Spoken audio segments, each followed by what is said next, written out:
The Crafting DM. Greetings, Earthlings! Last weekend I stumbled upon these $2 World of Warcraft miniatures game Spoils of War booster packs at the dollar store. Each pack comes with 3 painted 40mm miniatures that can easily be used in your D&D tabletop setups. Okay, let's open them up and take a look at what's inside. The main point of this video is to show you that you don't have to go about creating elaborate tabletop setups or spending $1 million. You can simply go to the dollar store and find some cheap miniatures to fill up your tabletop.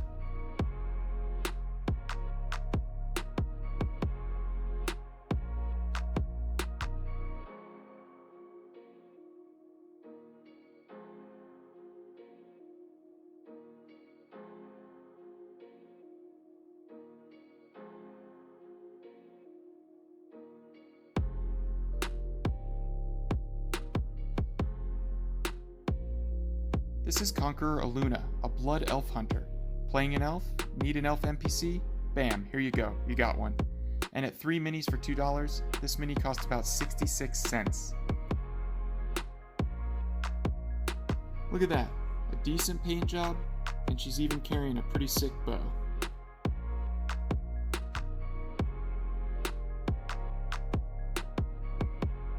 Okay, this mini is a bit larger, a Wrathguard demon, aka instant bad guy for your campaign.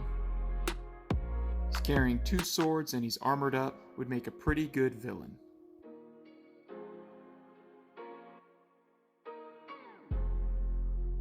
I really like this mini, the Iron Fur Bear.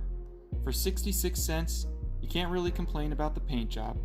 It's a great size, it's fairly generic, and it would fit well into most game scenarios.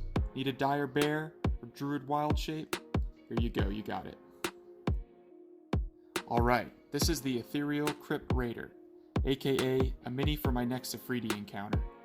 Again, not the most detailed paint job out there, but for 66 cents, it's looking pretty good to me.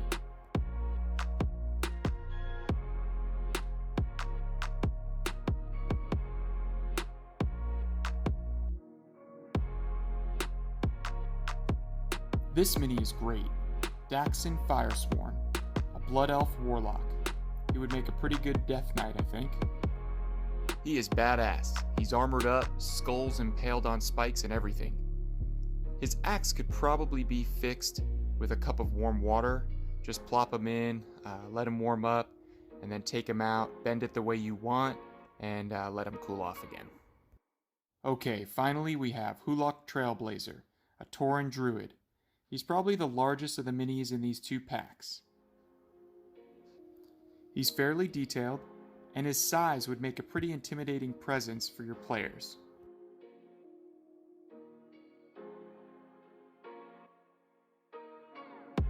Okay, speaking of size, let's take a look at the size of these cheapo minis. This is Conqueror Aluna next to a 32mm scale 3D printed skeleton. Remember, the Warcraft minis are 40mm in size, in theory, but they hold up pretty nicely. Here's the larger Tauren next to Nolzur's Marvelous Miniatures Orc. I believe these are about 28mm. Please go ahead and correct me in the comments below if that's not the case.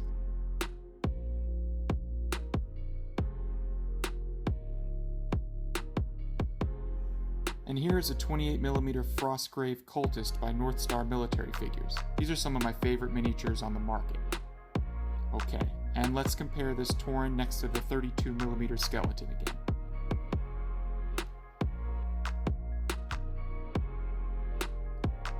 Here's the Iron Fur Bear.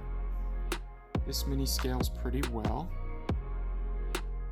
You can see the 32mm skeleton and the 28mm cultist.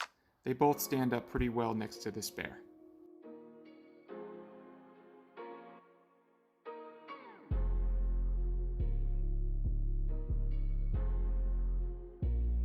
Alright, taking another look at this Crypt Raider, my Afridi. Again, he scales pretty well. He's a bit larger, but you would expect an Ifrit character to be a bit larger than life, so there you go.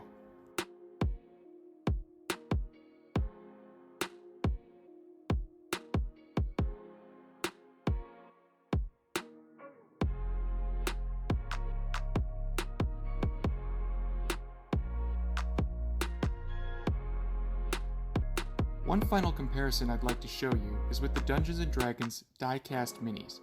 The Warcraft minis are essentially equal in scale, if you ask me. I picked these minis up off the clearance shelf at Walmart for $2.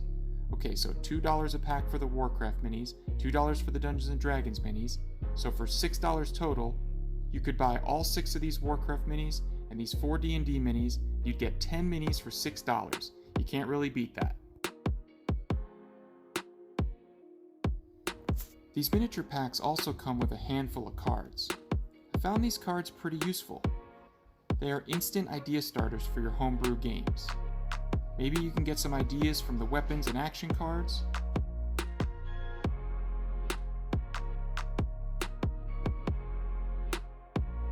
And looking at the Crypt Raider, he has a blink or teleport ability and a sort of anti-healing aura ability.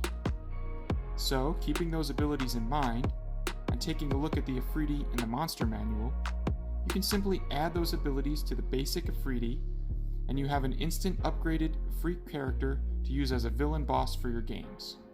Simple as that. Okay, let's open up one more card pack and take a look.